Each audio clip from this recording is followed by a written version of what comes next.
So first word है दूल्हा। दूल्हा को इंग्लिश में कहा जाता है ग्रूम, या फिर आप बोल सकते हो ब्राइड ग्रूम। और दुल्हन को इंग्लिश में कहा जाता है ब्राइड। और वधू सखी, वधू सखी का मतलब है दुल्हन की सखी। आपने देखा ही होगा शादी में उनके साथ रहती हैं। तो वधू सखी को इंग्लिश में कहा जाता है ब्राइड्समेड, मतलब वधू सखी। और शहवाला, शहवाला दूल्हे के साथ रहते, तो शहवाला को इंग्लिश में कहा जाता है ग्रूम्समैन। नेक्स्ट है सगाई। सगाई शादी से पहले होती है, तो सगाई को इंग्लिश में कहा जाता है एंगेजमेंट, मतलब सगाई। और मंगेतर, मंगेतर को इंग्लिश में कहा जाता है फियोंसे। फियोंसे मतलब मंगेतर। बस इतना सा ही फर्क होता है, स्पेलिंग में ही फर्क होता है दोनों की। लड़के के लिए एक ही आता है लास्ट में, और लड़की के लिए डबल ही आता है लास्ट में। और सगाई होना को इंग्लिश में कहा जाता है गेट एंगेज्ड। और सगाई की अंगूठी को इंग्लिश में कहा जाता है एंगेजमेंट रिंग। नेक्स्ट है शादी। शादी को इंग्लिश में कहा जाता है मैरिज।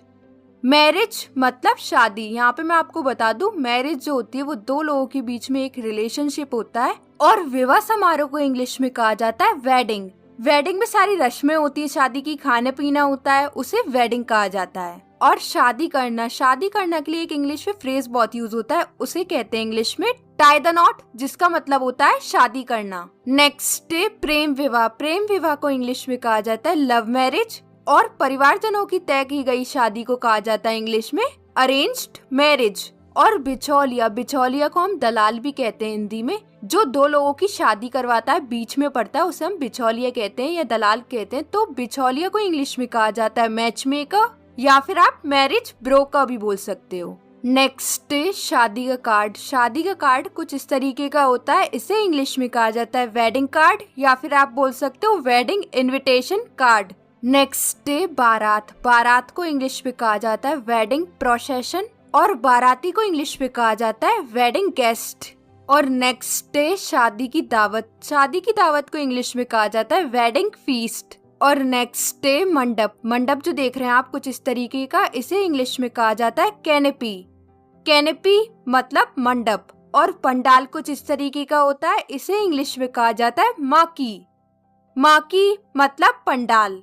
नेक्स्ट सुहागरात। सुहागरात को इंग्लिश में कहा जाता है वेडिंग नाइट, या फिर आप बोल सकते हो नप्शल नाइट। नेक्स्ट कानूनी विवाह। कानूनी विवाह को इंग्लिश में कहा जाता है सिविल मैरिज। और विवाह प्रमाण पत्र को इंग्लिश में कहा जाता है मैरिज सर्टिफिकेट। नेक्स्ट सात फेरे। सात फेरे भी लिए जाते हैं शादी के टाइम, तो सात फेरे को इंग्लिश में कहा जाता है 7 राउंड्स। और 7 वचन दिए जाते हैं, तो 7 वचन को इंग्लिश में कहा जाता है 7 वाउज। और नेक्स्ट मंगलसूत्र। मंगलसूत्र पहनाया जाता है दुल्हन को, तो मंगलसूत्र को इंग्लिश में कहा जाता है वेडिंग चेन। और सिंदूर लगाया जाता है, तो सिंदूर को इंग्लिश में कहा जाता है वर्मिलियन। और फेरों से पहले गठबंधन भी किया जाता है, तो शादी के गठबंधन को इंग्लिश में कहा जाता है वेडिंग नॉट।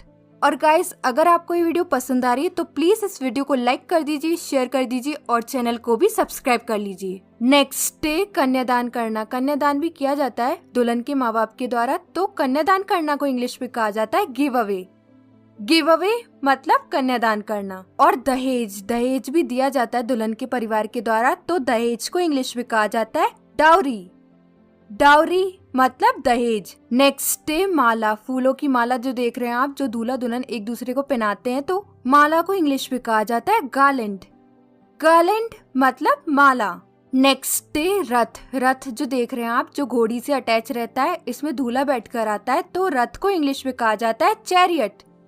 चैरियट मतलब रथ। नेक्स्ट साफा या पगड़ी। साफा या पगड़ी पहनी जाती है दूल्हे के द्वारा, तो साफा या पगड़ी को इंग्लिश में कहा जाता है टर्बन।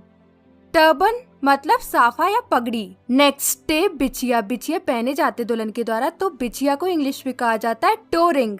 और पायल भी पहनी जाती है, तो पायल को इंग्लिश में कहा जाता है एंकलेट मतलब पायल। और मांग टीका भी पहना जाता है दुल्हन के द्वारा, तो मांग टीका को इंग्लिश में कहा जाता है हेड लॉकेट। और नथुनी भी पहनी जाती है, तो इसे इंग्लिश में कहा जाता है नोज रिंग। नेक्स्ट जूता चुराई की रस्म। ये साली के द्वारा की जाती है, तो जूता चुराई की रस्म को इंग्लिश में कहा जाता है शू स्टीलिंग सेरेमनी। शू स्टीलिंग सेरेमनी मतलब जूता चुराई की रस्म। और साली को इंग्लिश में कहा जाता है सिस्टर इन लॉ, और साला को इंग्लिश में कहते हैं ब्रदर इन लॉ। नेक्स्ट विदाई। विदाई दुल्हन की होती है, तो विदाई को इंग्लिश में कहते हैं फेयरवेल। फेयरवेल मतलब विदाई। और अगला है पालकी। पालकी में बैठकर दुल्हन अपने ससुराल जाती है, तो पालकी को इंग्लिश में कहा जाता है पेलनकीन, मतलब पालकी। और ससुराल को इंग्लिश में कहा जाता है इन लॉज हाउस, और ससुराल वाले को इंग्लिश में कहा जाता है इन लॉज। नेक्स्ट है सास।